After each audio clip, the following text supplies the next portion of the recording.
Bab 1651. Aku tidak pernah dipermalukan seperti ini. Tak jauh dari restoran Michelin, di sebuah kafe terbuka, Cheng Feier mengamati gerak-gerik Ye Feng sambil berbincang dengan rekan-rekannya. Ia tertegun. Setelah itu, ia tak kuasa menahannya lagi. Sambil tertawa terbahak-bahak, ia tak kuasa menahan batuk hebat. Di seberangnya, seorang anggota tim keamanan berpenampilan biasa saja yang tampak seperti penduduk asli Kekaisaran Matahari tak pernah terbenam tampak bingung. Ada apa, Feier? Kenapa tiba-tiba reaksimu begitu besar? Cheng Feier segera berhenti tertawa dan menarik rekan-rekannya untuk melihat. Ye Feng sedang menunggu Yu Fengsheng. Namun, dia tampaknya menghadapi situasi yang tidak terduga. Kemarilah dan lihatlah. Kau akan tahu apa yang terjadi. Ya Tuhan, oh tidak, aku merasa seperti akan mati karena tertawa. Rekannya bingung ketika mendengar hal itu. Namun, ketika ia duduk di samping Cheng Feier dan melihat situasi Ye Feng dan pria berjanggut di restoran Michelin, pupil matanya tanpa sadar bergetar. Ya Tuhan! Sekarang, tahukah kau kenapa aku bereaksi begitu keras? Cheng Feier tertawa terbahak-bahak lagi. Aku sudah dilatih secara profesional untuk tidak tertawa selucu apapun, tapi... Rekannya menatap pemandangan di restoran Michelin itu. Pria berjanggut itu, apa dia mencoba merayu Ye Feng? Jika memang begitu, Ye Feng akan sangat menyedihkan. Seorang pria dewasa sedang. Dia merayu Ye Feng. Cheng Feier tertawa terbahak-bahak hingga air matanya hampir jatuh. Aku baru saja mendengarnya lewat earphone-ku. Ketika pria berjanggut itu berjalan mendekat, hal pertama yang dia katakan adalah, "Hei, tampan, bolehkah aku duduk di sini?" Ekspresi Ye Feng tercengang. Hahaha, aku tidak pernah menyangka orang ini akan kalah seperti ini suatu hari nanti. Rekannya juga tercengang. Seberapa besar kerusakan yang akan ditimbulkan pada jantung mudanya? Seorang pemuda sedang menunggu seseorang di restoran. Akhirnya, ia dihajar oleh seorang pria berjanggut. Astaga! Pemandangan ini terlalu mengerikan. Namun, hal semacam ini tampaknya cukup umum di Kekaisaran Matahari tak pernah terbenam. Cheng Feier menyombongkan diri sambil bercanda, Kekaisaran Matahari tak pernah terbenam, ibu kota kaum Gei yang terkenal. Beberapa tahun yang lalu, bahkan pangeran kerajaan di sini pun keluar dari lemari. Ye Feng tampan dan lembut, wajar saja jika beberapa pria Gei menyukainya. Petik 2. Rekannya mungkin terdiam. Meskipun masalah ini memang agak konyol, dan kau tertawa lepas begitu saja. Pasti ada dendam pribadi yang terselip di dalamnya, kan? Haruskah kita membantunya? Beberapa pria Gei di sini tidak bisa dipahami dengan cara berpikir yang umum. Begitu Anda terjerat dengan mereka, itu mungkin akan sangat merepotkan. Tentu saja, aku harus membantu. Cheng Feier langsung berhenti tersenyum saat mendengarnya. Meskipun dia merasa telah melampiaskan amarahnya setelah melihat Ye Feng menderita. Akan tetapi, dalam menghadapi isu-isu besar, dia masih sangat jelas mengenai isu tersebut. Terlepas dari apakah itu di tempat umum atau pribadi, dia tidak akan membiarkan seorang pria Gei menjerat Ye Feng. Aku akan pergi dan menyelamatkannya sekarang. Saat dia berkata demikian, dia hendak bangkit dan bergegas menghampiri. Tetapi saat ini, di restoran Michelin, setelah Ye Feng gagal mengusir pria berjanggut itu, sesosok tubuh yang dewasa dan tampan tiba-tiba duduk di sampingnya. Ia memegang lengannya dan berkata kepada pria berjanggut itu, "Pak, suami saya sudah menikah dengan saya selama beberapa tahun. Dia tidak suka laki-laki. Bisakah kamu berhenti mengganggu suamiku?" Cheng Feier berdiri dan tertegun. Yu Fengsheng. Dia membantu Ye Feng. Dia bahkan berpura-pura menjadi istri Ye Feng. Petik 2. Cheng Feier tertegun. Sementara itu, di restoran Michelin, Ye Feng berharap dia bisa menendang pria berjanggut di seberangnya. Dia tidak pernah dipermalukan seperti itu seumur hidupnya. Seorang pria dewasa didekati oleh pria berjanggut, dan pria tersebut bahkan mengatakan bahwa ia ingin berkencan dengannya. Ini sungguh konyol. Yang terpenting, pihak lain sangat sopan dan santun. Ia memperlakukannya seperti wanita cantik, membuatnya mustahil untuk melakukan pendekatan. Tetapi sekarang, setelah berulang kali membujuk orang ini untuk pergi, orang ini masih menolak untuk pergi, dan Ye Feng hendak meledak. Sampai Yu Fengsheng berjalan mendekat dan memegang lengannya dengan lembut. Setelah mengatakan bahwa dia adalah istrinya dan membujuk pria berjanggut itu agar segera pergi, barulah Ye Feng sedikit tenang. Pada saat yang sama, dia terkejut. Namun, betapa terkejutnya dia, ketika dia mengira bahwa setelah mendengar perkataan Yu Fengsheng, pria berjanggut itu akan mundur, pria berjanggut itu tiba-tiba berkata, "Saya tidak mengganggunya, Nyonya. Cuma, aku sudah punya banyak pacar. Sekilas saja aku sudah tahu kalau suamimu gay." Meskipun dia masih terlihat menyukai wanita sekarang, Selama dia sedikit terangsang dan merasakan pria, dia pasti akan. Ye Feng langsung marah. Minta maaf padaku segera dan enyahlah. Jangan memaksaku untuk bergerak. Tidak apa-apa jika pihak lain sudah bersikap sopan sebelumnya, jadi dia tidak ingin bersikap kasar. Tapi sekarang, kata-kata orang ini terlalu menghina. Kalau harimau itu tidak memperlihatkan keperkasaannya, ia pasti mengira bahwa dirinya hanyalah korban kecil. Pria berjanggut itu tampaknya tidak menyadari bahwa kata-katanya menyinggung. Ia terus berkata dengan tegas, kau tidak perlu marah begitu. Aku mengatakan yang sebenarnya. Jika kamu tidak percaya padaku, kita bisa mencobanya nanti. Sialan. Untuk pertama kalinya setelah sekian lama, Ye Feng mengumpat. Dia meraih piring di meja dan melemparkannya ke pria berjanggut itu. Lalu, saat piring itu meledak dan darah muncrat dari wajah pria berjanggut itu, dia menendang meja. Segera pergi dari hadapanku. Kalau begitu, jangan pernah tunjukkan wajahmu lagi. Kalau tidak, aku akan menghajarmu setiap kali aku melihatmu. Tendangannya penuh dengan amarah. Meskipun dia tidak mengeluarkan banyak tenaga, dia tetap mengirim pria berjanggut itu terpental sejauh lebih dari 10 meter. Ketika pria berjanggut itu akhirnya berhenti bergerak di tanah, ekspresinya berubah sangat jelek. Di bawah tatapan pelanggan di sekitarnya, ia berdiri dengan gemetar, memelototi Ye Feng seolah-olah ia sudah gila. Aku mengejarmu karena aku sangat mengagumimu. Kamu menyerangku di depan banyak orang. Tunggu saja. Begitu selesai berbicara, ia keluar dari restoran Michelin dengan susah payah sambil mengeluarkan ponselnya. Saking gelisahnya, ia pun menelepon seseorang. Bab 1652. Polanya tiba-tiba terbuka. Pria berjanggut itu mungkin pelanggan tetap di sini, dan dia punya latar belakang. Setelah menelepon dengan putus asa, tatapan mata yang tak terhitung jumlahnya di restoran segera tertuju ke arah Ye Feng. Gelombang bisikan juga muncul. Sepertinya Willows melecehkan orang asing lagi. Orang ini aneh. Kalau lihat cowok ganteng, dia pasti coba merayunya. Mengapa dia tidak bisa mengendalikan tubuh bagian bawahnya? Saya benar-benar tidak mengerti. Tapi sekali lagi, pria Asia yang tampan ini sepertinya akan mendapat masalah besar. Dia tidak hanya menolak Willows, tapi dia bahkan memukulinya. Dilihat dari postur Willows, dia pasti pergi mencari saudaranya. Pemilik restoran tempat kita makan punya kekuasaan dan ketenaran di Fox City. Bahkan dia tidak berani memprovokasinya karena takut membuat saudaranya marah. Tapi pria Asia tampan ini memulai dengan perkelahian hebat, lalu melanjutkan dengan tendangan yang mengakhiri garis keturunannya. Dia pasti tidak akan membiarkan masalah ini berlalu begitu saja. Saudara Willows adalah salah satu anggota tim emas terkenal di bawah organisasi pemakaman. Terakhir kali, ada pria yang menolak Willows dan memukulinya. Waktu kakak Willows tahu, lengannya kayak dipotong. Menakutkan sekali. Ayo cepat selesaikan makan dan tinggalkan tempat merepotkan ini. Pemandangan di sini akan berdarah. Petik 2. Yu Fengsheng telah mendengar diskusi ini. Tangannya yang memegang lengan Ye Feng langsung membeku. Wajahnya yang halus, yang hendak sedikit rileks, juga menegang. Anggota tim emas organisasi pemakaman.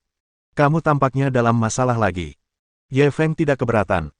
Dari sudut matanya, ia melirik lengan Yu Fengsheng yang memeluknya. Ia merasakan kelembutan lengan Yu Fengsheng yang menekannya. Semua ini tidak penting sekarang. Yang penting, apakah kamu akan terus memelukku sampai masalah ini selesai? Yu Fengsheng tampaknya bereaksi pada saat ini. Tanpa sadar dia ingin menarik tangannya kembali dan duduk kembali. Namun, ia hanya sedikit melonggarkan cengkeramannya. Ia tampak teringat sesuatu dan tiba-tiba berhenti. Semua orang di restoran mendengarku tadi. Aku baru saja bilang kau suamiku. Kalau tiba-tiba kita berdua bersikap sangat jauh dan dingin, bukankah itu sama saja dengan mengatakan pada semua orang kalau aku baru saja berbohong? Sebelum masalah ini benar-benar berakhir, mari kita terus bertindak. Dengan berkata demikian, tindakannya melepaskan Ye Feng tidak hanya menjadi lembut dan alami, tetapi dia juga benar-benar seperti seorang istri saat membantu Ye Feng merapikan pakaiannya yang sedikit kusut. Melihat ini, Ye Feng segera menatapnya dengan pandangan lebih menyanjung. Seperti yang diharapkan dari seorang wanita yang bisa menjadi Ratu Jiangzuo. Dia memang berbeda dari wanita biasa. Keberanian, tekad, dan kemampuan melakukan sesuatu merupakan sesuatu yang tidak dapat ditandingi oleh kebanyakan pria, begitu pula wanita. Terima kasih. Dia langsung mengucapkan terima kasih padanya. Namun, Yu Fengsheng menunjukkan ekspresi lembut di wajahnya. Sambil diam-diam memanggil pelayan untuk membantu membersihkan meja yang berantakan, ia berbisik seperti seorang kekasih, sama-sama. Kamu sudah sangat membantuku sebelumnya. Masalah kecil ini tidak perlu dibicarakan. Saat ia berbicara, pelayan melihat sinyal dan berjalan mendekat. Ia mengganti topik. Sekarang pria berjanggut itu akan mencari bantuan. Lagi pula, dari apa yang dikatakan pelanggan lama, dia akan memanggil anggota tim emas organisasi pemakaman. Apa yang akan kau lakukan? Apakah kamu butuh bantuanku? Paman saya memiliki kekuatan di Kekaisaran Matahari tak pernah terbenam. Ye Feng tersenyum. Jangan khawatir. Dia hanya anggota tim emas dari organisasi pemakaman. Ini bukan sampai pada titik di mana saya perlu meminta bala bantuan. Sambil berbicara, ia melihat pelayan berjalan mendekat dengan ketakutan dan kecemasan, seolah hendak membereskan kekacauan di meja. Ia berhenti bicara di saat yang tepat dan mengobrol santai dengan Yu Fengsheng tentang topik-topik lain yang tidak penting. Mendengar ini, Yu Fengsheng terkejut sekaligus khawatir. Saat membicarakan hal-hal sepele lainnya dengan Ye Feng, wajahnya tampak khawatir. Namun, dia memang sangat tenang. Saat pelayan sedang membersihkan meja, dia tidak banyak bertanya, sebaliknya, dia mengobrol dengan Ye Feng tentang beberapa hal acak.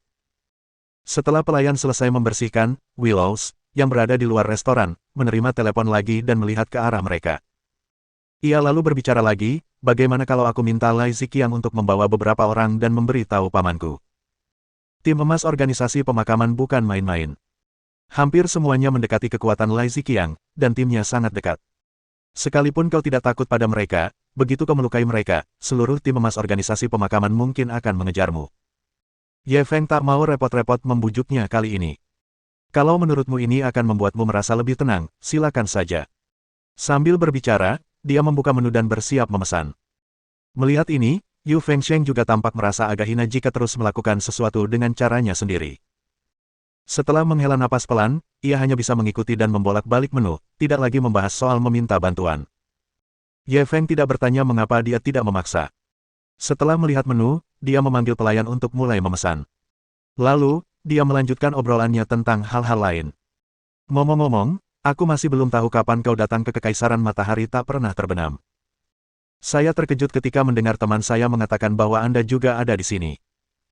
Mendengar ini, Yu Fengsheng tampak ragu sejenak sebelum menjawab, sebenarnya, aku baru saja tiba. Kudengar dari bawahanku bahwa kau terbang ke Kekaisaran Matahari tak pernah terbenam. Aku punya firasat sesuatu yang besar akan terjadi di Kekaisaran Matahari tak pernah terbenam. Lalu, atas dorongan hati, aku bergegas bersama anak buahku. Ye Feng menatapnya. Apakah ini seni bahasa? Kau pikir aku pembuat onar? Kau yakin aku akan menjungkir balikkan Kekaisaran Matahari tak pernah terbenam kali ini, kan? Ekspresi Yu Fengsheng tetap tidak berubah. Bukan begitu. Namun, berdasarkan pemahaman saya tentang Anda dan situasi di Kekaisaran Matahari tak pernah terbenam, saya merasa kedatangan Anda akan membawa badai besar bagi Kekaisaran Matahari tak pernah terbenam.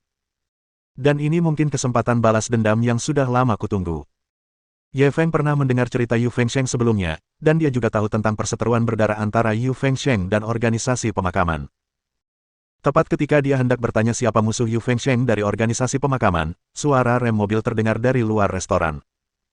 Pada saat yang sama, suara Willows yang menyebalkan terdengar. Kakak, akhirnya kau di sini.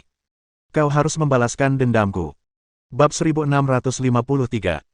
Ini kurang lebih bercampur dengan dendam pribadi. Kamu bahkan tidak tahu betapa jahatnya orang itu tadi. Dia mengambil piring-piring di meja dan menamparkan wajahku. Dan, dia menendangku sejauh lebih dari 10 meter. Dia sama sekali tidak memperlakukanku sebagai manusia. Ketika Willows berbicara, dia benar-benar menggunakan nada yang mendekati genit. Banyak pejalan kaki di pintu masuk restoran Michelin tercengang ketika mendengar ini. Namun, sosok yang cakap dengan gips di tangan kanannya keluar dari mobil dan tampak terbiasa dengan hal itu. Dia mengamati Willows dan menatap wajahnya yang terluka sejenak sebelum bertanya dengan dingin, siapa dia? Dia orang Cina, kata Willows, hendak menuntun saudaranya ke ruang makan. Di restoran, banyak orang yang tengah makan, segera mengalihkan pandangan mereka saat melihat kejadian ini. Lalu, mereka bergegas membayar. Hampir seketika, mereka membuang uang itu dan meninggalkan tempat yang menyusahkan ini. Ye Feng bisa melihatnya dengan jelas. Ketika Willows mendapati banyak pelanggan di sekitarnya lari terbirit-birit seperti burung yang ketakutan mendengar bunyi busur, ia tidak menyembunyikan rasa puasnya. Terutama saat tatapan Ye Feng menyapu dirinya, wajahnya dipenuhi dengan kebanggaan dan sedikit kebencian. Kakak, nanti aku tampar mukanya pakai piring. Kalau begitu aku akan menendangnya. Willows tampaknya tidak peduli dengan tatapan Ye Feng. Dia hanya melirik Ye Feng sebelum berbalik menatap saudaranya. Namun, di luar dugaan, Pada saat itu, adiknya seolah melihat sesuatu yang mengerikan. Langkahnya yang semula tak peduli pada siapapun, tiba-tiba terhenti. Ekspresi arogan dan angkuh di wajahnya membeku. Kakak, ada apa? Willows bingung. Ada apa dengan reaksi tiba-tiba itu? Akan tetapi, sebelum saudaranya sempat mengatakan sesuatu, sebuah suara yang agak mengejek terdengar. Jadi, kamu saudaranya. Willows bahkan tidak perlu menoleh untuk mengenali bahwa itu adalah suara pria Asia tampan yang telah menolak tawarannya untuk mendekatinya. Dia cepat-cepat menoleh ke arah Ye Feng, lalu berbalik menatap saudaranya. Ia tidak menyangka kalau kakaknya yang selama ini begitu dikaguminya dan disegani siapa saja yang ditemuinya, ternyata menunjukkan sedikit rasa malu dan takut. Saudaranya membungkuk dan berkata dengan suara yang tidak wajar, "Ya, iya." Willows menjadi semakin bingung. Kakak, apa yang terjadi? Apakah kamu mengenalnya? Kenapa kamu tiba-tiba bersikap seperti ini? Namun, saudaranya tampaknya tidak mendengarnya, ia hanya membungkuk dan menatap Ye Feng dengan ekspresi memuja. Orang yang baru saja diprovokasi saudaraku, mungkinkah kau? Bagaimana menurutmu? Ye Feng tersenyum tipis. Sejujurnya, sebelum bantuan Willows tiba, Ye Feng tidak menyangka mereka adalah anak buah Big Golden Tooth. Dunia ini sungguh kecil. Kakak Willows tampak seperti abis makan kotoran. Maaf banget. Aku nggak tahu dia ngajak kamu ngajak main. Jangan marah. Aku akan memberinya pelajaran untukmu. Sambil berkata demikian, seolah takut kalau Ye Feng akan marah, dia tiba-tiba berbalik dan menggunakan tangannya yang tersisa untuk menamparkan Willows dengan kejam. Sudah berapa kali kukatakan padamu? Jaga ikat pinggangmu. Jangan terburu-buru saat melihat pria tampan. Meskipun aku anggota tim emas organisasi pemakaman, aku tidak dilahirkan untuk membersihkan kekacauanmu. Hanya dengan satu tamparan, tubuh Willows terpental beberapa kali di udara. Kakak. Willows masih linglung. Setelah tubuhnya jatuh dengan keras ke tanah, ia langsung menoleh dengan ekspresi sedih. Akan tetapi, sebelum dia bisa menyelesaikan kalimatnya, serangkaian serangan kritis saudaranya datang satu demi satu. Persetan denganmu. Apakah kamu ingat apa yang kukatakan padamu? Jangan buat masalah bagiku.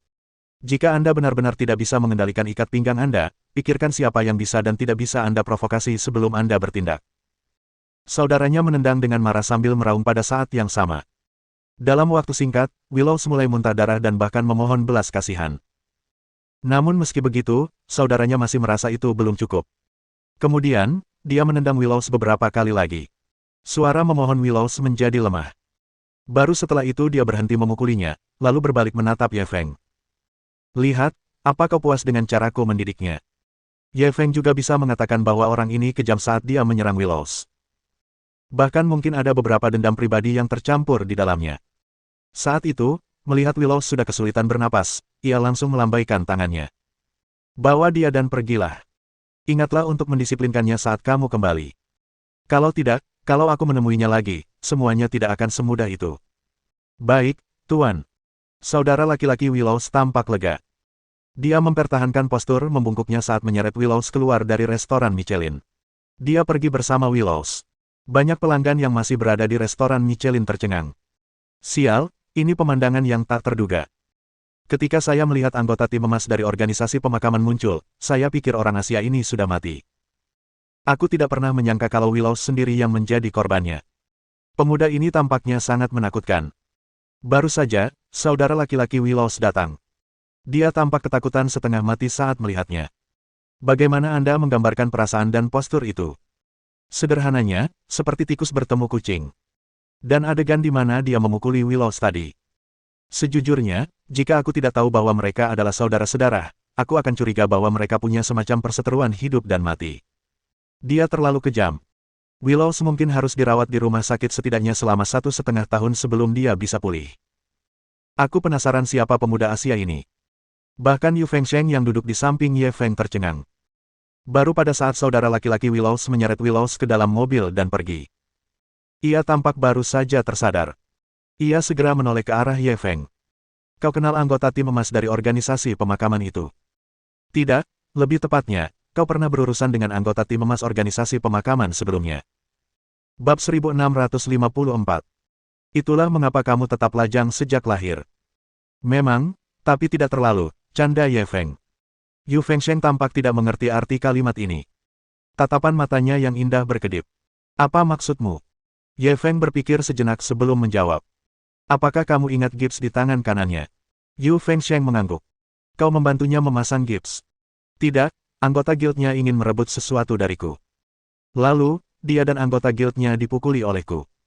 Saat Ye Feng berbicara, dia menjelaskan secara singkat apa yang terjadi setelah dia membeli lukisan karya seniman itu, dan bagaimana dia bertemu dengan tim emas dari organisasi pemakaman. Yu Fengsheng akhirnya bereaksi, matanya dipenuhi kejutan. Sepertinya firasatku benar. Dimanapun Anda berada, akan ada banyak kesenangan. Kau orang pertama dalam sejarah yang mengalahkan tim emas organisasi pemakaman di hari pertamamu di Kekaisaran Matahari tak pernah set. Dan kau mengambil sesuatu dari mereka. Ye Feng tidak ingin membicarakan topik ini lagi, dia tersenyum dan berkata, orang pertama dalam sejarah. Bukankah dia masih dipaksa berbisnis, menjual tubuhnya untuk merayu wanita cantik? Kali ini, Yu Fengsheng tampaknya langsung mengerti. Dia memutar matanya ke arah Ye Feng, pemandangan yang langka.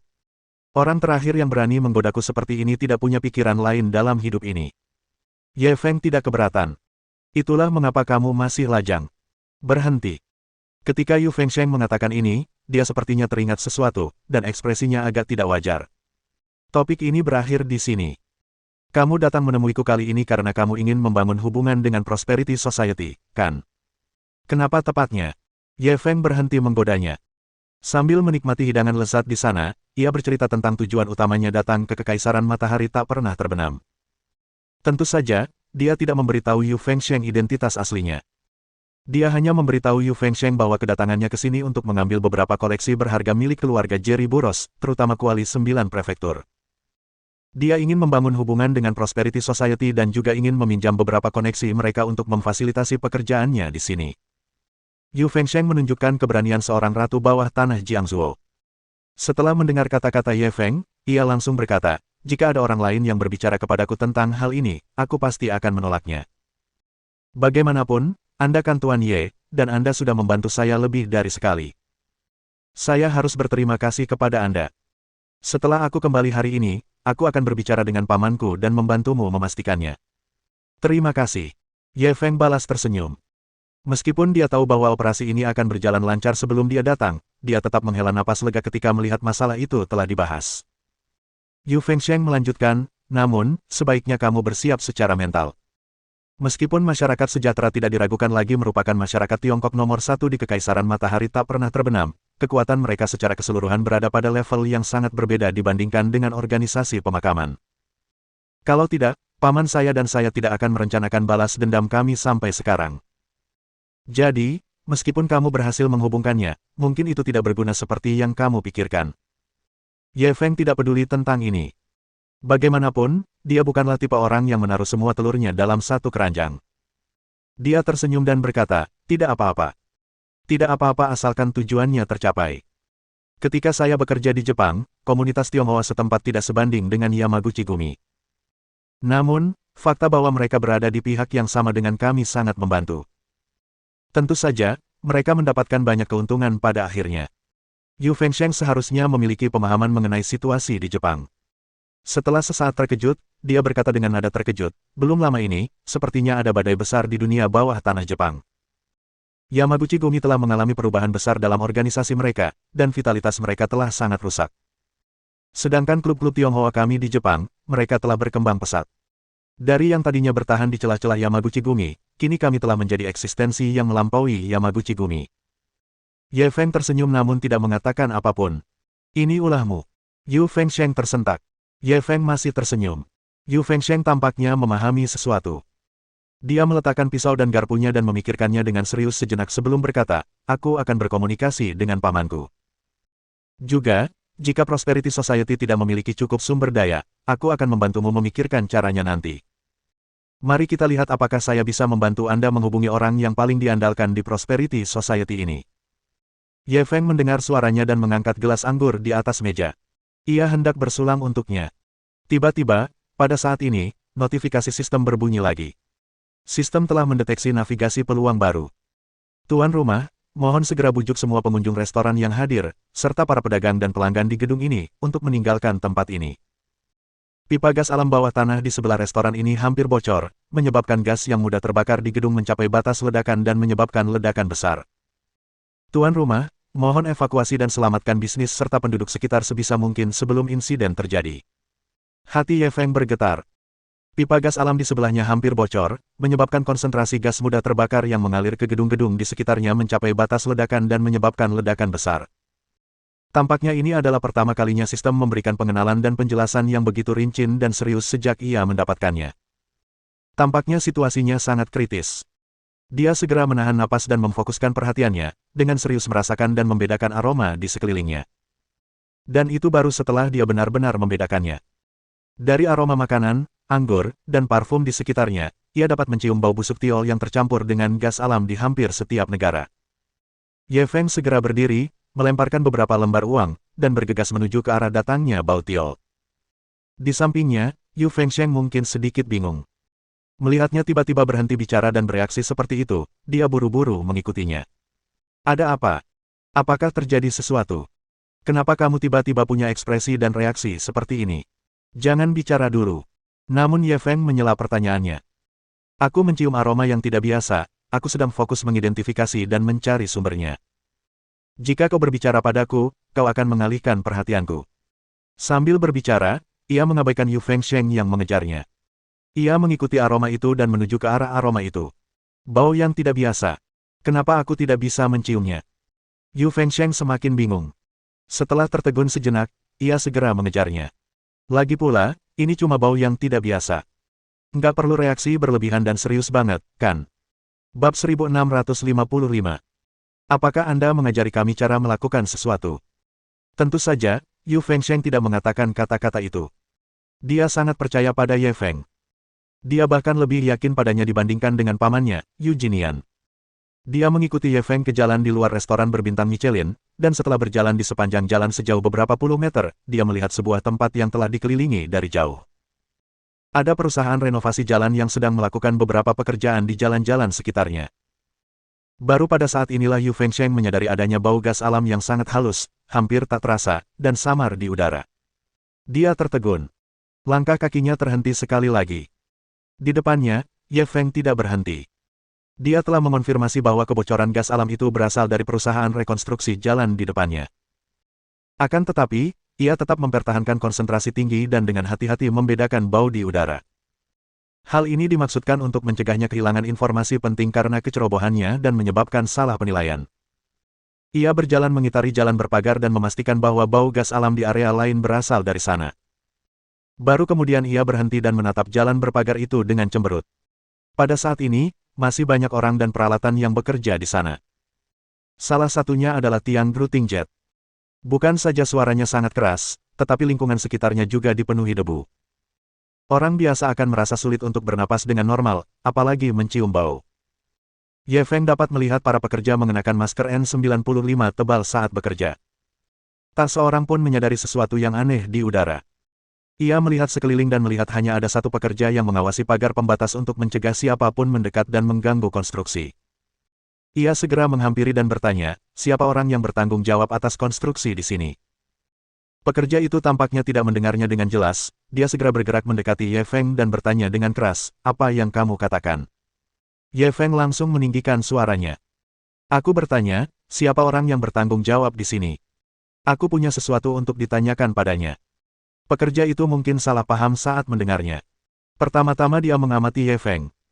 Setelah melihat sikapnya yang luar biasa, dia segera berjalan ke sisi peralatan konstruksi dan membisikkan beberapa patah kata kepada seorang pria parubaya berwajah merah.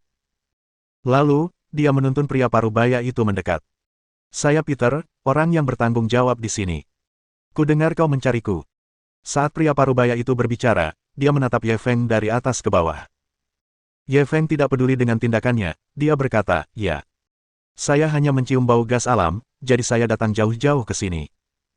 Sepertinya tumpukan Gruting Jet Anda menyebabkan kebocoran pada pipa gas alam bawah tanah, sehingga menyebabkan kebocoran gas alam. Sebaiknya Anda berhenti bekerja dan segera memeriksa untuk menghindari bahaya. Omong kosong. Pria parubaya itu tampak tersinggung ketika mendengarnya. Konstruksi kami selalu sangat ketat dan mematuhi standar konstruksi. Bagaimana mungkin kami merusak pipa bawah tanah? Juga, bau gas alam yang kamu sebutkan, tidak ada satupun dari kami di sini yang menciumnya. Siapa kamu? Kamu bilang kamu mencium kebocoran gas alam dan meminta kami berhenti bekerja. Ye Feng tidak membantahnya, ia hanya melihat masker N95 yang dikenakannya dan para pekerja lainnya. Kalau tidak percaya, berhentilah bekerja dulu. Saat debu di sini sudah lebih tipis, lepaskan masker kalian dan cium aromanya. Atau, kita bisa menggunakan peralatan profesional untuk mengujinya terlebih dahulu. Namun, pria parubaya itu tampaknya telah ditusuk di titik lemahnya. Sebelum Ye Feng sempat selesai berbicara, ia menegur dengan marah, apakah kau sedang mengajari kami cara melakukan sesuatu? Begini, perusahaan kami selalu mematuhi standar konstruksi dengan ketat. Tidak boleh ada kebocoran pada pipa gas alam. Pergilah selagi kesabaranku belum habis, mengerti? Kalau tidak, saya akan panggil polisi dan melaporkanmu karena mengganggu pembangunan jalan raya kota. Mendengar ini, Yu Fengsheng sangat marah dan langsung bergegas menghampiri. Apa yang kau katakan? Tuan Ye dengan baik hati mengingatkan Anda bahwa Anda. Namun Ye Feng menariknya kembali. Kata-kata yang baik sulit untuk meyakinkan orang yang ingin mati. Saya sudah mengatakan apa yang perlu saya katakan. Karena mereka tidak mau mempercayainya, biarkan saja. Sambil berbicara, dia pergi bersama Yu Fengsheng. Pria parubaya, Peter, tampaknya tidak keberatan sama sekali. Hanya ada senyum menghina di wajahnya. Namun, setelah Ye Feng dan Yu Fengsheng pergi, dia dengan cepat menghentikan pekerja yang sedang mengendalikan tumpukan itu. Kemudian, ia meminta bawahannya untuk mengirimkan peralatan pengujian konsentrasi gas alam. Pekerja yang bertugas memberitahunya bingung. Manajer, bukankah Anda baru saja mengatakan tidak ada kebocoran gas alam di sini? Itulah kenapa aku manajernya, dan kau cuma boleh jadi karyawan. Pete meliriknya. Kalau aku tadi periksa di depan dua orang Asia itu, bukankah itu akan memastikan ada masalah dengan konstruksi kita? Bukankah aku akan kena masalah? Kalau ada apa-apa, kita harus menutup pintu dan mencari tahu sendiri, oke? Kalau tidak, jika terjadi sesuatu, perusahaan seperti kami tidak akan mampu menanggungnya. Pekerja itu langsung memuji sang manajer. Semua ini berkat Anda, manajer. Anda sungguh visioner. Anda melihat masalahnya dengan jelas dalam sekejap. Peter tersenyum. Ketika tumpukan Grooting Jet berhenti bekerja dan anak buahnya mengirimkan peralatan uji gas alam, ia segera meminta seseorang untuk mengujinya. Namun, saat itu, pekerja yang bertugas mengendalikan tumpukan Grooting Jet bergegas menghampiri. Manajer, sesuatu yang buruk telah terjadi. Ketika Anda meminta saya untuk berhenti bekerja tadi, saya pergi melihat-lihat karena kebiasaan dan menemukan bahwa pipa gas alam di bawah tanah rusak. Lagi pula, dari kelihatannya, itu sudah rusak sejak lama. Setelah itu, karyawan yang bertugas mengoperasikan alat pendeteksi konsentrasi gas alam juga memasang ekspresi muram. Konsentrasi gas alam di area sekitar sudah mencapai 27%. Itu jauh melampaui kepadatan yang dapat meledak. Begitu terkena api terbuka atau suhu tinggi, akan langsung menimbulkan ledakan yang sangat dahsyat. Wajah Peter yang tersenyum langsung menegang. 27%. Baik, Pak, kata petugas yang bertugas menguji konsentrasi gas alam itu seolah-olah takut terjadi sesuatu. Manajer, saya tidak berani tinggal di tempat ini lagi. Aku akan pergi sekarang. Kamu sendiri yang mengurusnya. Sambil berbicara, dia melepas helm pengamannya dan segera lari. Sialan. Peter langsung mengumpat. Namun, meski mengumpat, saat melihat karyawan yang mengetahui bahaya dan keseriusan kebocoran gas alam itu malah melarikan diri, ia hanya ragu sejenak sebelum melepas helm pengamannya dan ikut melarikan diri. Adapun menelepon polisi dan mengirimkan peringatan ke lingkungan sekitar, dia bertindak seolah-olah hal itu tidak ada hubungannya dengan dirinya. Bab 1656. Hanya beberapa ribu sebulan. Mengapa kita mempertaruhkan nyawa? Begitu Peter melarikan diri, para pekerja konstruksi jalan langsung panik. Manajer dan petugas yang bertugas menguji konsentrasi gas alam telah melarikan diri. Apa yang harus kita lakukan? Sepertinya ada masalah besar. Mengapa kita tidak ikut berlari juga? Hanya beberapa ribu sebulan. Kenapa kita mempertaruhkan nyawa? Bagaimanapun juga, jika mereka meneruskan masalah ini, kami tidak akan bertanggung jawab. Jika langit runtuh, pasti ada langit tinggi yang menopangnya. Pada saat itu, kemungkinan besar orang yang bertanggung jawab atas perusahaan ini, yaitu manajer Peter, yang harus memikul tanggung jawab. Lalu, apa kalian pikir kita harus panggil polisi atau apa? Masalah ini sepertinya cukup berbahaya kalau sampai terbongkar. Lebih baik tidak. Jika memanggil polisi berguna, Pete dan yang lainnya tidak akan melarikan diri. Janganlah kita mencari masalah bagi diri kita sendiri. Setelah kepanikan sesaat, semua orang dengan cepat mencapai konsensus. Karena orang yang bertanggung jawab telah melarikan diri, mereka juga akan terburu-buru. Hanya dalam waktu singkat, proyek pembangunan jalan di sekitarnya menjadi kosong. Hanya jaringan pipa gas alam yang hancur oleh tumpukan grooting jet yang mengalami kebocoran gas alam secara hebat. Di sisi lain, Ye Feng. Setelah Yu Fengsheng ditarik pergi oleh Ye Feng, dia tidak mengerti. Karena kita sudah menemukan lokasi kebocoran gas alam, mengapa kita tidak terus mencoba? Jika kita bisa meyakinkan manajer Peter untuk menguji kandungan gas alam di udara di tempat, kita mungkin bisa menghindari bencana. Sekarang kita akan pergi seperti ini. Ye Feng menggelengkan kepalanya. Peter itu tidak akan setuju dengan ujian itu. Saya baru saja mengamati bahwa tim konstruksi mereka memiliki peralatan deteksi gas alam. Jika dia ingin mengujinya, dia hanya perlu menemukan seseorang untuk menyalakan peralatannya. Tapi dia bereaksi begitu keras. Jelas ada sesuatu yang terjadi. Yu Fengsheng tercengang. Ye Feng melanjutkan, lagi pula, aku sudah menciumnya tadi. Bau gas alam di udara telah mencapai tingkat yang sangat berlebihan. Sekalipun dia setuju untuk menjalani tes, tidak akan ada gunanya jika tes itu menemukan sesuatu yang salah. Kita masih harus mengandalkan diri kita sendiri untuk menyelesaikan bencana ini. Bencana. Menyelesaikan. Sendiri. Otak Yu Fengsheng pasti agak kewalahan. Ye Feng tidak berniat menjelaskan padanya, dia hanya berkata cepat, apakah masyarakat kemakmuran punya pengaruh di area ini? Ya. Otak Yu Fengsheng masih linglung, tapi dia menjawab tanpa sadar. Ye Feng berkata cepat, kalau begitu, segera hubungi orang-orang dari masyarakat kemakmuran, dan evakuasi semua pedagang dan pelanggan dalam radius 100 meter dari jalan yang sedang dibangun. Tidak peduli metode apa yang kamu gunakan. Evakuasi segera. Saat dia berbicara, aura mengerikan di tubuhnya terpancar secara alami. Yu Fengsheng tercengang oleh auranya hampir seketika. Meski pikirannya masih linglung, dia mengeluarkan telepon genggamnya dan menelepon pamannya. Saat dia sedang menelepon, dia bertanya pada Ye Feng, apa sebenarnya yang akan terjadi. Paman saya bilang daerah ini cukup ramai, dan sekarang sudah waktunya makan malam. Bahkan jika kita ingin mengevakuasi orang, kita harus memberikan alasan. Ada kebocoran gas alam yang serius. Ye Feng tidak ragu-ragu. Bahkan bisa menyebabkan ledakan besar. Baru saat itulah Yu Fengsheng bereaksi dan dengan cepat menjelaskan ke seberang telepon. Tak lama setelah dia selesai menelepon, kendaraan off-road melaju kencang satu demi satu. Sekelompok orang Tionghoa berpakaian seragam dan memiliki aura gagah berani keluar dari mobil. Mereka segera bergegas ke pusat perbelanjaan dan gedung terdekat.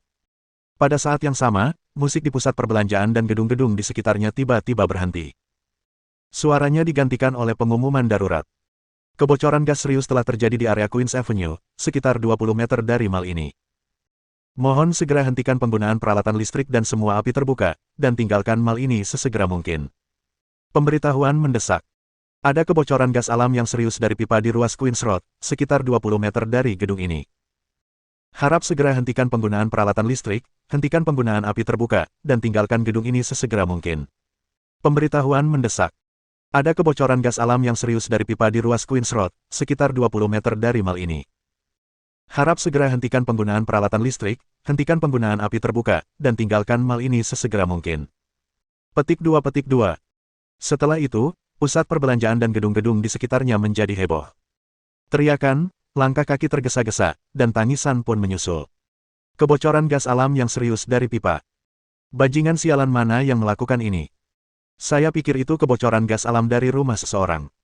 Saya terus merasakan ada bau gas alam yang khas di udara. Bagaimana ini bisa terjadi? Mengapa sekarang hanya ada pemberitahuan darurat? Semuanya, cepat matikan semua api dan peralatan listrik. Ya Tuhan! Banyak sekali sosok yang mulai berlarian keluar dari pintu keluar pusat perbelanjaan dan gedung-gedung dengan panik. Orang-orang Tionghoa yang telah tiba di tempat kejadian lebih awal mulai menjaga ketertiban. Pada saat yang sama, mereka memasang garis polisi di sekitar area tersebut untuk mencegah orang-orang mendekat dan menonton pertunjukan tersebut. Pemandangan itu kacau balau. Ye Feng menduga bahwa orang Tionghoa yang bertanggung jawab dalam memasang blokade dan membubarkan lalu lintas untuk menghindari desak-desakan adalah anggota masyarakat kemakmuran. Melihat keadaan sudah teratur, dia segera menarik Yu Fengsheng menjauh dari tempat yang merepotkan ini. Pada saat ini, Yu Fengsheng tampaknya telah sepenuhnya sadar kembali. Melihat pemandangan kacau yang tampak seperti pelarian massal, dia menoleh ke arah Ye Feng. Haruskah kita meminta seseorang untuk menangani pipa gas alam? Bau gas alam di udara tampaknya semakin kuat. Jelas, orang-orang yang bertanggung jawab atas pembangunan jalan tidak mengambil tindakan darurat apapun. Ye Feng tidak tahu apakah dia harus menghadapinya atau tidak. Dia belum pernah mengalami hal seperti itu sebelumnya, dan dia tidak familiar dengan sistem kekaisaran matahari tak pernah terbenam.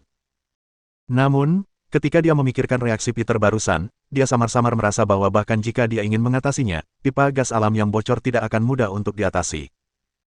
Hal terpenting, atau lebih tepatnya hal terpenting yang harus dilakukannya, adalah mengevakuasi kerumunan di sekitarnya.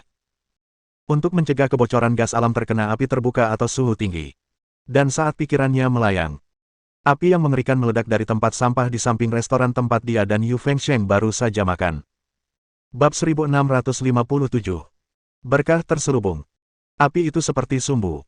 Setelah meledak, benda itu langsung meledakkan sekelilingnya. Ledakan, ledakan, ledakan. Rasanya seperti ada beberapa bom yang meledak pada saat yang sama. Suara-suara yang memekakkan telinga, api yang mengerikan, dan arus udara berwarna jingga merah yang menakutkan muncul. Ye Feng bisa melihat hal itu terjadi. Ledakan yang disebabkan puntung rokok di samping tempat sampah tampaknya telah memicu semacam reaksi berantai. Pertama, ini menyebabkan ledakan di restoran berbintang Michelin. Kemudian, di lantai 2 dan 3 mal di atas restoran Michelin. Semua kaca hancur seketika. Arus udara membawa pecahan kaca dan melesat keluar. Setelah itu, gedung di dekatnya. Jalan, mobil. Seakan dalam sekejap, area puluhan meter di sekitar proyek pembangunan jalan itu diselimuti lautan api. Teriakan tak terhitung jumlahnya terdengar. Rasanya seperti neraka di bumi. Setelah sekian lama, suasana tampak sedikit tenang ketika suara sirene yang tak terhitung jumlahnya dan deru mobil pemadam kebakaran mulai terdengar. Lalu, terjadilah ledakan diskusi. Benar-benar terjadi ledakan besar. Dan ini adalah ledakan berantai berskala besar yang belum pernah terjadi sebelumnya. Sejujurnya, ketika saya mendengar siaran darurat tadi, saya pikir itu omong kosong atau lelucon. Meskipun saya mencium sedikit bau gas alam, saya tidak terlalu memikirkannya. Untungnya, sekelompok orang Tionghoa bergegas masuk ke mal dan hampir memaksa saya keluar. Kakiku masih lemah. Situasi saya mirip dengan Anda. Saat itu, saya baru saja mengantar kekasih saya ke kamar hotel dan siap bersenang-senang. Ketika mendengar pemberitahuan darurat, saya sangat marah. Saat itu, sekelompok orang Tionghoa menerobos masuk dan ingin membawa kami pergi. Saya tidak senang dan berselisih dengan mereka. Saya menendang salah satu dari mereka. Sekarang aku memikirkannya, aku benar-benar pantas mati. Mereka mencoba menyelamatkan hidup kami. Saya juga. Saya sedang pergi ke toilet ketika tiba-tiba mendengar pemberitahuan darurat. Seseorang bahkan masuk ke bilik toilet saya. Saya sangat marah. Ini semua berkat orang Tiongkok yang tiba-tiba menerobos masuk. Ngomong-ngomong, apakah ada yang tahu siapa orang Tionghoa ini? Mengapa mereka tiba-tiba muncul, mengeluarkan pemberitahuan darurat, dan bahkan membantu kami mengungsi? Secara logika, jika ditemukan kejanggalan seperti kebocoran gas alam, bukankah seharusnya instansi pemerintah kota dan pemadam kebakaran segera melakukan evakuasi darurat? Apa yang sedang terjadi? Kenapa semua dinas kota dan pemadam kebakaran tidak ada? Kenapa malah sekelompok orang Tionghoa yang datang? Dan orang-orang Tiongkok ini terlihat familiar. Sepertinya itu seseorang dari Prosperity Society. Masyarakat kemakmuran. Baiklah, setelah kau menyebutkannya, aku ingat sekarang. Sepertinya mereka dari masyarakat kemakmuran. Seorang pria Tionghoa bertugas menjaga ketertiban di pintu masuk lift tadi. Saya sudah beberapa kali melihatnya. Dia mengelola sebuah restoran di jalan dekat sini.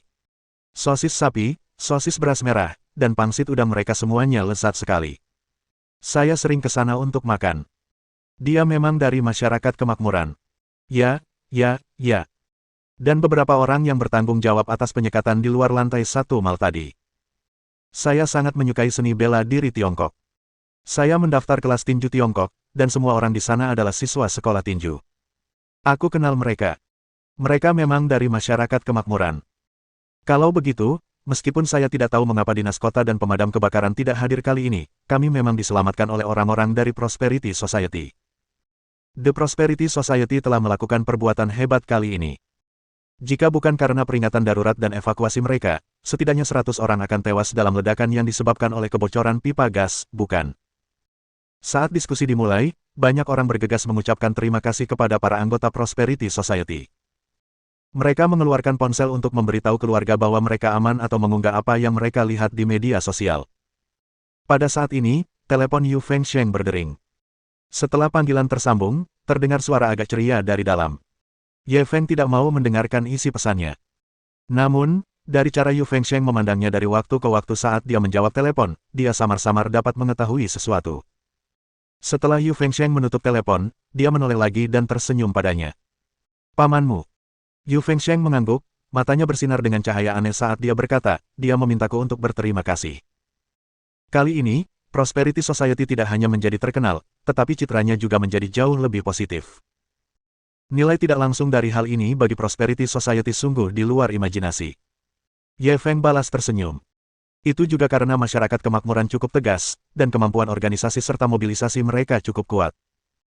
Sejujurnya, cara tim Anda mampu mengendalikan siaran darurat di pusat perbelanjaan dan gedung-gedung besar dengan segera, dan mengatur orang-orang untuk mengendalikan jalur utama dan mengevakuasi lalu lintas pada saat pertama. Saya juga cukup terkejut. Bahkan beberapa tim darurat profesional mungkin tidak dapat melakukannya dengan cepat, akurat, dan tanpa ampun. Jangan terlalu rendah hati.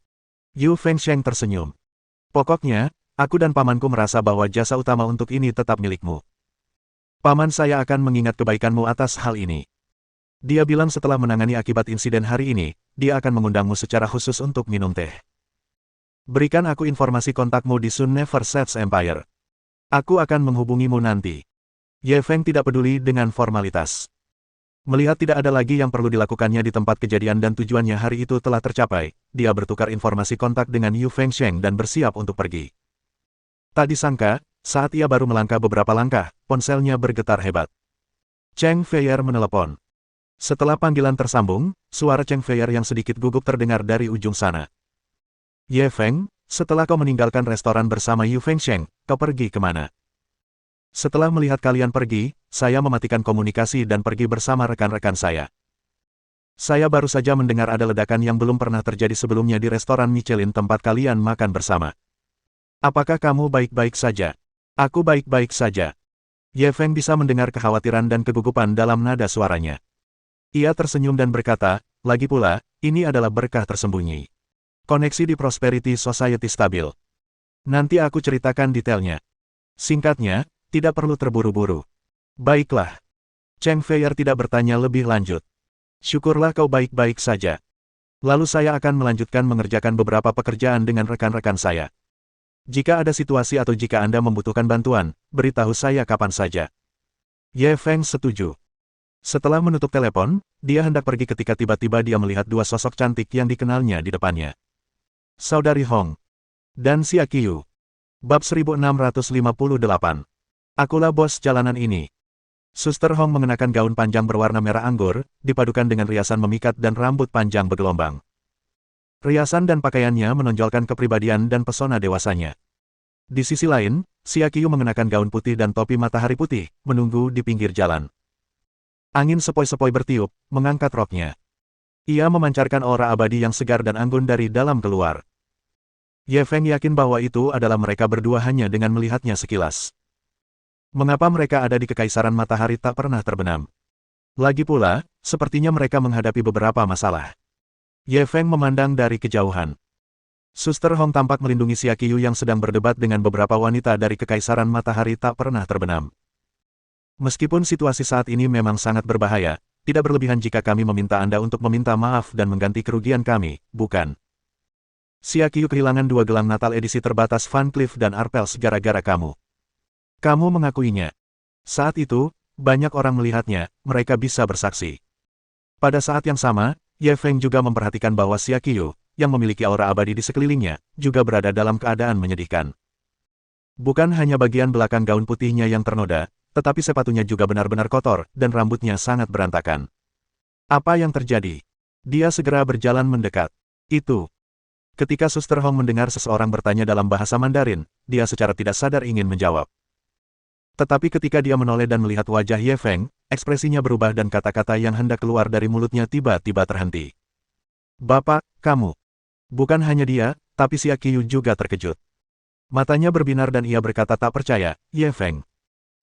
Kenapa kamu di sini? Aku di sini untuk melakukan sesuatu.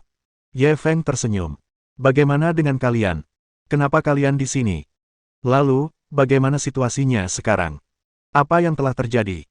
Suster Hong secara tidak sadar ingin menjawab. Namun, begitu ia membuka mulut, ia seolah teringat sesuatu dan menoleh ke Xia Qiu. Xia Qiu, kau saja yang bicara. Xia Qiu lalu berkata, aku sedang mempersiapkan album baru. Ada video musik yang perlu direkam di sini, jadi aku datang bersama Sister Hong. Saya sedang makan malam di sini bersama Suster Hong hari ini dan berjalan-jalan di mall. Tiba-tiba, saya mendengar pemberitahuan darurat yang mengatakan bahwa ada kebocoran gas alam di dekat sini dan meminta kami untuk segera mengungsi. Saat kami mundur, orang-orang di belakang kami sangat kasar, terutama saat kami menuruni tangga. Mereka hampir mendorong kami hingga terjepit dan mendorong kami ke depan. Lalu, pakaian dan sepatu saya kotor, dan 2 gelang edisi terbatas Natal Van Cleef dan Arpels di tangan saya terlepas dan terinjak-injak. Ye Feng mendengarkan penjelasannya dan secara garis besar mengerti apa yang tengah terjadi. Jadi mereka juga ada di lokasi kejadian saat pipa gas alam bocor. Perselisihan tersebut disebabkan oleh beberapa gadis yang saling dorong dan desak dari belakang selama evakuasi darurat, yang mengakibatkan propertinya rusak. Beberapa gadis dari Kekaisaran Matahari tak pernah terbenam yang mendorong Xia Qiu memakai anting atau indik hidung, dan mereka semua memakai riasan tebal dan pakaian aneh. Mereka tampak agak preman. Setelah kejadian itu, mereka menolak untuk meminta maaf atau memberikan kompensasi kepada Xia Qiu atas kerugiannya. Karena itu, Suster Hong marah besar dan mulai berdebat dengan mereka. Saya akan mencoba membantu Anda berkomunikasi. Ye Feng mengalihkan pandangannya ke beberapa gadis yang mengenakan pakaian aneh. Gadis-gadis ini tampak berusia remaja atau awal 20-an. Mereka tampak muda. Meskipun demikian, ada sedikit kebanggaan di mata mereka yang unik untuk usia mereka. Ketika mereka menyadari tatapan Ye Feng, meskipun Ye Feng sangat kuat, mereka tidak takut. Percuma saja kalau kau memanggil bala bantuan.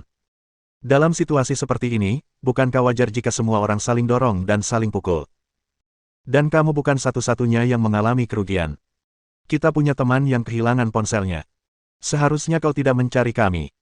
Seharusnya kau mencari bajingan yang menyebabkan kebocoran gas alam di pipa itu. Ye Feng mendengarkan percakapan mereka, dia tidak terburu-buru. Baru setelah sekelompok orang itu selesai berbicara, ia melirik mereka lagi. Siapa pemimpin di antara kalian?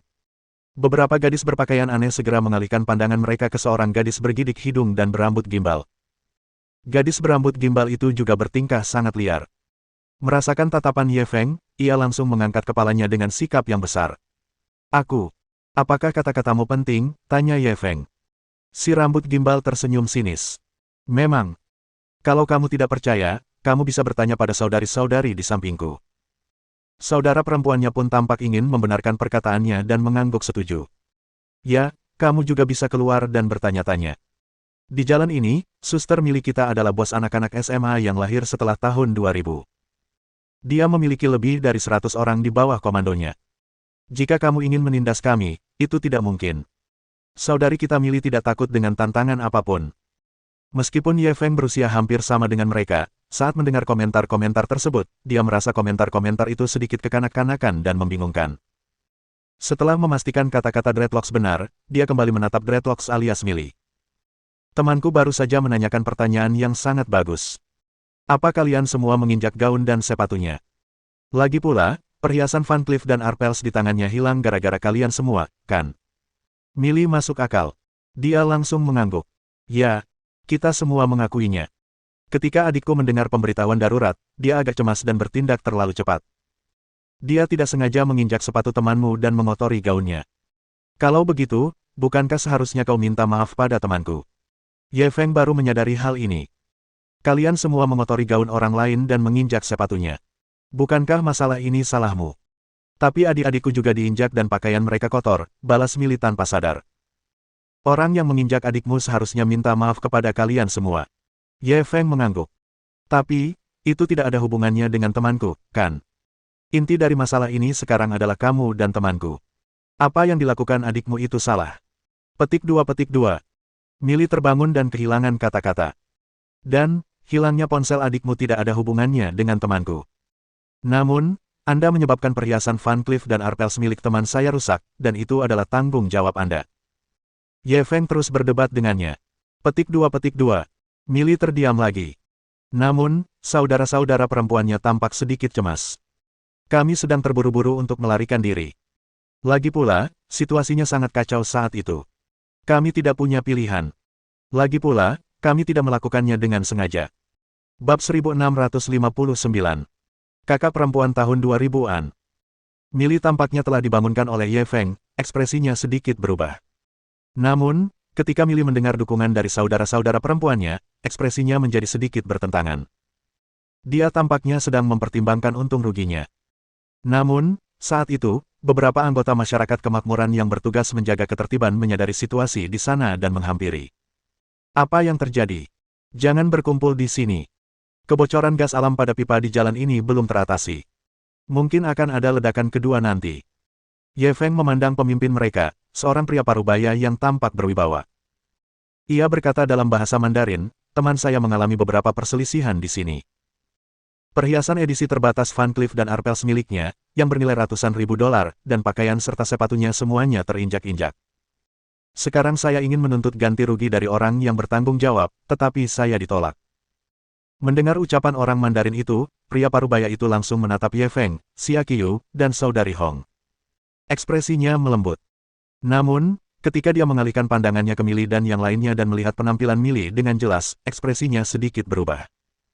Dia menatap Ye Feng dan membawanya ke samping. Kemudian, dia berinisiatif memberikan sebatang rokok kepada Ye Feng. Saudaraku, jika kau bertemu orang biasa, orang Tionghoa akan membantu mereka. Aku akan membantumu menegakkan keadilan. Tapi gadis kecil nakal ini punya latar belakang yang luar biasa. Bahkan kakak laki-lakiku, bos cabang perkumpulan kemakmuran di daerah ini, harus memberi sedikit muka pada ayahnya. Jika kamu tidak punya fondasi yang kuat di kekaisaran matahari tak pernah terbenam, lebih baik jangan membuat masalah terlalu buruk dengan orang lain. Ye Feng dapat mengetahui dari tindakan dan nadanya bahwa dia baik. Namun, Ye Feng tetap bergeming. Jadi, bos cabang regional masyarakat kemakmuran harus memberi muka pada ayahnya. Bagaimana dengan presiden masyarakat kemakmuranmu? Apakah dia harus memberi muka pada ayahnya? Presiden kita. Pria parubaya itu tertegun sejenak sebelum dengan cepat berkata, tentu saja tidak. Meskipun keluarga gadis nakal itu punya pengaruh, itu hanya di jalan ini. Namun pengaruh masyarakat kemakmuran kita meliputi seluruh kekaisaran matahari tak pernah terbenam. Ketika Ye Feng mendengar ini, dia tahu apa yang harus dilakukan. Dia segera mengeluarkan ponselnya dan menelepon Yu Fengsheng untuk memberitahunya secara singkat tentang situasi tersebut. Tak lama kemudian, ponsel lelaki setengah baya yang berwibawa itu bergetar. Ketika melihat ide penelepon, pria parubaya yang berwibawa itu tidak terlalu memperhatikannya. Setelah mengangkat telepon, ia hanya menyapa si penelepon dengan sedikit hormat, "Kakak, ada instruksi baru apa?"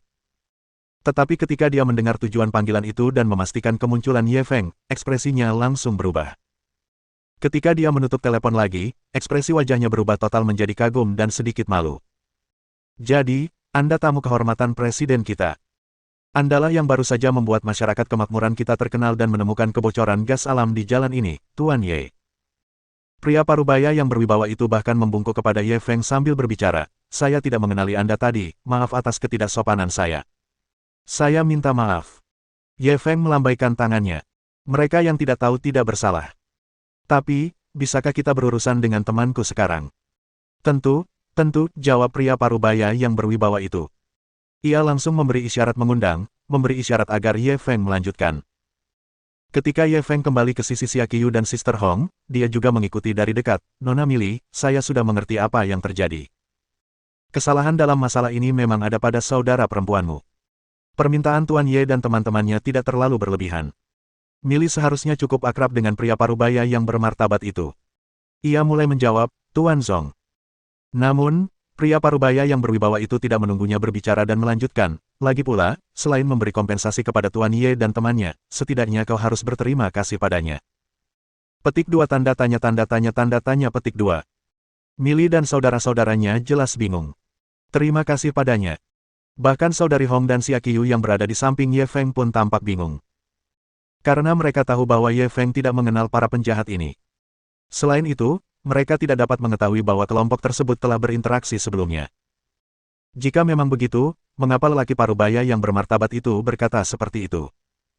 Karena saya baru saja menerima telepon dari bos kami. Pria parubaya yang berwibawa itu tidak membuat mereka penasaran. Bos kami memberitahu saya bahwa kebocoran pipa gas alam di jalan ini pertama kali ditemukan oleh Tuan Ye. Alasan mengapa masyarakat kemakmuran kami bertindak begitu cepat dan tegas adalah karena Tuan Ye berhasil meyakinkan presiden kami. Dengan kata lain, berkat Tuan Ye, kalian semua selamat hari ini. Apa? Begitu dia mengatakan ini, Millie dan saudara perempuannya langsung tercengang. Alasan mengapa kamu tiba-tiba bergegas dan mengevakuasi kami adalah karena pengingatnya. Alasan mengapa kami bisa lolos dari zona bahaya sebelum ledakan adalah karena dia. Apakah dia penyelamat kita? Xia Qiu dan saudari Hong juga terkejut, mereka menoleh ke arah Ye Feng. Bahkan anggota lain dari Prosperity Society, termasuk para pejalan kaki yang masih melarikan diri, menoleh serempak. Pria parubaya yang berwibawa itu mengangguk dan berkata dengan hormat, "Ya. Bos kami baru saja mengatakan di telepon bahwa Presiden Yu meneleponnya secara pribadi." Petik 2. Kerumunan itu terdiam. Millie dan saudara-saudaranya juga memiliki ekspresi yang rumit.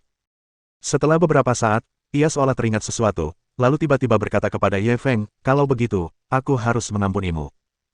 Sambil berbicara, ia menoleh ke arah saudara-saudarinya. "Inilah penyelamat kita. Apapun yang biasa kita lakukan, kita harus membalas kebaikan kita. Pergilah minta maaf kepada teman dermawan kita dan ganti rugi atas kerugiannya." Kakak-kakaknya sangat penurut. Mereka menatap Ye Feng dengan rasa ingin tahu dan segera berlari menemui Xia Qiu untuk meminta maaf dan menagih uang sebagai ganti rugi. Adapun Millie sendiri, setelah saudara-saudara perempuannya melakukan semua ini, ia menatap Ye Feng dengan serius. "Aku, Millie, bertahan hidup di jalanan karena kesetiaanku. Paman, karena kau penyelamatku, kau bisa mencariku kapan saja jika kau membutuhkan sesuatu di masa depan. Dimanapun di jalan ini, selama saya bisa, saya akan membantu." Sambil berkata demikian, dia membawa saudara-saudara perempuannya dan membungkuk pada Ye Feng, meninggalkan kartu nama yang lucu sebelum segera meninggalkan tempat kejadian. Bab 1660. Bukankah itu akan lebih menyenangkan? Saat Millie dan yang lainnya pergi, banyak pejalan kaki yang baru saja mendengar kata-kata pria parubaya yang berwibawa itu bereaksi dan langsung membuat keributan. "Semuanya, cepat kemari. Kami telah menemukan alasan mengapa orang-orang dari masyarakat kemakmuran tiba-tiba muncul dan mengeluarkan siaran darurat untuk mengevakuasi kami. Ternyata seorang pria Tionghoa menemukan kebocoran pada pipa gas di jalan ini dan meyakinkan Presiden Prosperity Society untuk membantu. Semuanya, datanglah dan temui dermawan kita." Presiden Prosperity Society sendiri yang mengatakannya. Selain keributan itu, banyak sekali pejalan kaki yang juga mulai mengerumuni Ye Feng. Itu seperti gelombang pasang yang melanda Ye Feng. Terlebih lagi, teriakan mereka tampaknya telah memicu reaksi berantai.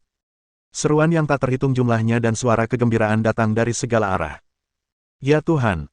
Saya hanya memberitahu teman-teman saya bahwa kita benar-benar beruntung kali ini. Saya sedang tidur di kamar hotel.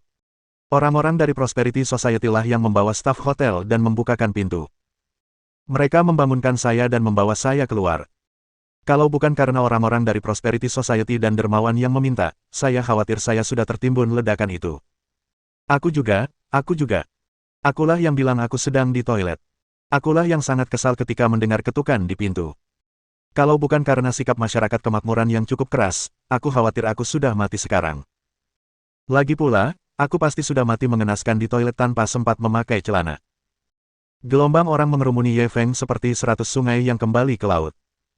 Ye Feng hampir bisa memprediksi apa yang akan terjadi selanjutnya. Melihat saudari Hong dan Xia Qiu masih linglung, dia segera meraih lengan mereka. Lalu, sebelum semua orang dapat menutup sepenuhnya area itu dari segala arah, dia melesat dengan kecepatan dan kelincahannya yang tercepat dan meninggalkan tempat itu. Baru ketika mereka sudah jauh dari jalan ratu, Ye Feng melepaskan genggaman tangan saudari Hong dan Xia Qiu, sambil diam-diam menghela napas lega.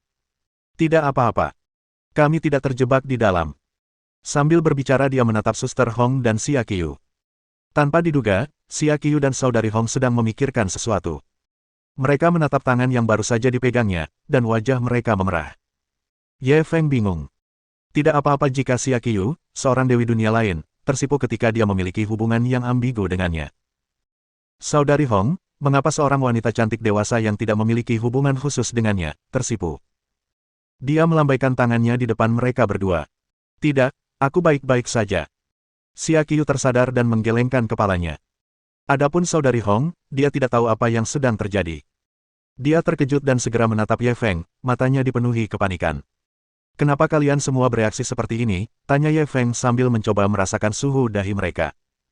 "Apa kalian merasa tidak enak badan?" Tidak. Xia Qiu cepat-cepat menghindar dan mengganti topik. "Kau berlari terlalu cepat bersama kami tadi, jadi kami tidak bisa mengejar." Suster Hong setuju. Ya. Jantungku masih berdebar. Ini terlalu menarik." Sambil berbicara, dia mengalihkan pandangannya ke tempat lain dan menepuk dadanya pelan beberapa kali, menyebabkan gelombang muncul. Ye Feng tidak curiga. Melihat mereka berdua menegaskan bahwa mereka baik-baik saja, dia hanya berkata, tidak apa-apa asalkan kamu baik-baik saja. Aku masih harus tinggal di Kekaisaran Matahari tak pernah set untuk sementara waktu. Jika Anda menghadapi masalah lain yang tidak dapat Anda selesaikan, jangan lupa untuk menelepon saya. Setelah mengatakan itu, dia memberikan nomor teleponnya di Sun Never Sets Empire kepada Xia Qiu dan menyimpan nomor lokalnya sebelum pergi. Xia Qiu bingung. Setelah menyimpan nomor telepon baru Ye Feng, dia tertegun saat melihatnya pergi. Baru setelah Ye Feng pergi jauh, dia bereaksi. Dia pergi begitu saja. Suster Hong melihat ke arah Ye Feng pergi, jantungnya masih berdebar kencang. Ya, dia pergi. Ketika Ye Feng meraih tangannya dan melarikan diri, ia tidak tahu mengapa, tetapi ia juga meraih tangan Ye Feng. Ia merasakan kebahagiaan dan rasa aman. Setelah hampir 10 tahun berkecimpung di dunia hiburan, hatinya yang tadinya sunyi dan kosong, tiba-tiba terasa terisi penuh. Dia tahu bahwa dia tampaknya telah jatuh cinta padanya. Jenis yang dibicarakan Xia Qiu. Oleh karena itu, ketika dia menyadari hal ini, dia tersipu, sesuatu yang jarang terjadi. Dan saat Ye Feng ingin menyentuh dahinya untuk melihat apakah ada yang salah dengannya, dia segera menghindarinya dan memalingkan muka. Sekarang setelah dia melihat Ye Feng pergi setelah memberikan nomor kontak baru, dia merasa sedikit kosong di hatinya. Pada saat yang sama, dia merasa lega karena kekasihnya akhirnya pergi. Saya tidak menyangka akan bertemu dengannya lagi di negara asing. Suster Hong mendesah tanpa sadar. Lalu, dia tiba-tiba teringat bahwa Ye Feng selalu menjadi wanita simpanan Xia Qiu. Ia segera melihat reaksi Xia Qiu. Melihat Xia Qiu masih menatap kosong ke arah Ye Feng pergi, ia menghela napas lega dan melanjutkan, Xia Qiu, sepertinya kau dan Tuan Ye memang ditakdirkan. Sepertinya seringkali ketika kau menghadapi rintangan, Tuan Ye akan muncul dengan cara yang tak terduga, bagaikan senjata suci yang turun dari langit. Lalu, beliau akan membantumu menyelesaikan semuanya. Xia Qiu tampaknya telah kembali sadar dan berkata dengan nada rumit, ya. Aku semakin berutang padanya sekarang. Dia telah menunjukkan kebaikan kepadaku berkali-kali. Dan hari ini, pertama-tama aku diselamatkan olehnya secara tidak langsung, lalu dia menyelesaikan masalah kami dalam beberapa langkah. Aku bahkan tidak tahu bagaimana cara membalasnya. Suster Hong tahu persis apa yang dipikirkannya. Dia langsung menyenggolnya pelan dan berkata dengan nada mengejek, bukankah kamu sangat paham dengan budaya negara ini? Apa kata orang dahulu? Aku tak bisa membalas kebaikanmu yang luar biasa, aku hanya bisa menggunakan tubuhku. Xia Qiu tiba-tiba teringat sesuatu dan tersipu. Ia menyikut Suster Hong dengan lembut. Omong kosong apa yang kau bicarakan, Suster Hong? Sebenarnya, dia bos kami. Senyum Suster Hong semakin ambigu. Tidak ada aturan di perusahaan kami yang melarang bawahan menikahi bos. Lagi pula, betapa menyenangkannya tidur dengan bos yang begitu muda, kaya, dan tampan. Saudari Hong, kau semakin konyol. Xia Qiu menepuk-nepuk Saudari Hong dengan lembut lagi. Namun, setelah itu, ia tampak teringat sesuatu. Setelah berpikir sejenak, ekspresinya tiba-tiba berubah malu. Mohon dukungan dari omom ante-ante sekalian, buat subscribe atau sharekan novel Mimin ke Facebook kalian, agar channel Mimin bisa terus berkembang. Dengan begitu, Mimin bisa lebih semangat untuk up novel seru lain ke depannya. Buat teman-teman yang sudah subscribe dan sharekan novel Mimin, Mimin ucapkan terima kasih sebanyak-banyaknya.